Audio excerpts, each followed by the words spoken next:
মা ৯ মাস বহন করেন, বাবা ২৫ বছর ধরে বহন করেন।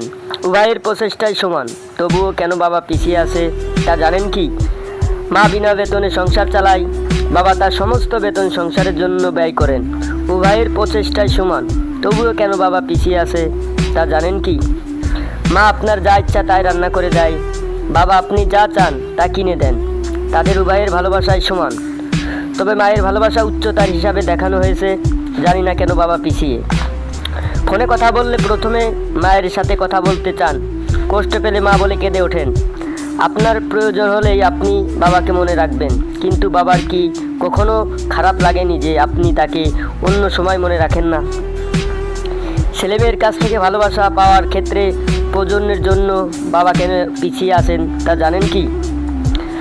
আলমারি ভরে যাবে রঙিন শাড়ি আর বাচ্চাদের অনেক জামা কাপড় দিয়ে, কিন্তু বাবার জামা খুব কম। নিজের প্রয়োজনে তোয়াক্কা করেন না, তারপরেও জানেন না কেন বাবা পিছিয়ে আসেন। মায়ের অনেক সোনার অলংকার আছে, কিন্তু বাবার একটাই আংটি। তবুও মা কম গহনা নিয়ে অভিযোগ করতে পারে, আর বাবা করেন না। তারপরেও জানি না কেন বাবা পিছিয়ে।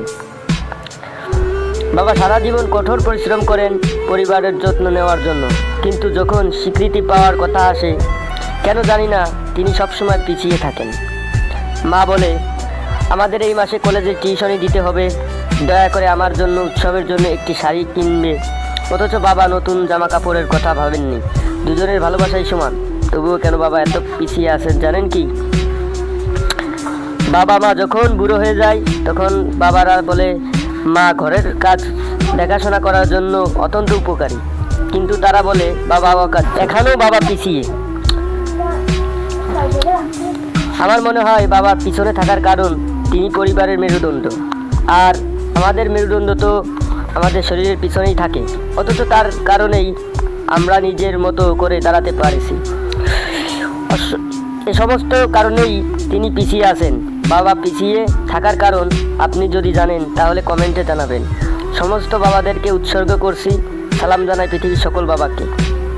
ধন্যবাদ ভিডিওটি কন্টিনিউ করার জন্য।